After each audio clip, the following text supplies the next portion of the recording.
నాయకుల సమక్షంలో వారి జయంతిని ఘనంగా నిర్వహించడం జరిగింది. మరి వారి గొప్పతనం ఏంటంటే అన్ని అంటే సమాజంలో సామాజిక వ్యతిరేకంగా పోరాటం చేసి సమాజంలో అసమానతను తొలగించడానికి ఈరోజు భక్త కనకదాస్ గారు ఎంతో కృషి చేశారు. ఎందుకంటే ఆనాడు ఉన్న బ్రాహ్మణ వ్యవస్థ ఈయన గుళ్ళెకు రానియకుండా గుడి బయటనే వెలివేయడం జరిగింది.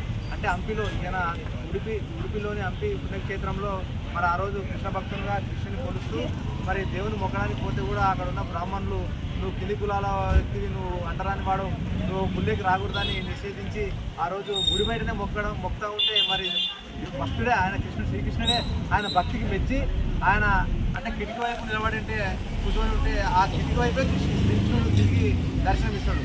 అంటే అంత గొప్ప ఆ వ్యక్తి భక్త కనకదాసు. మరి ఈయన కర్ణాటక జిల్లా మరి పూర్వ సామాజిక వర్గంలో జన్మించినటువంటి మహాకవి.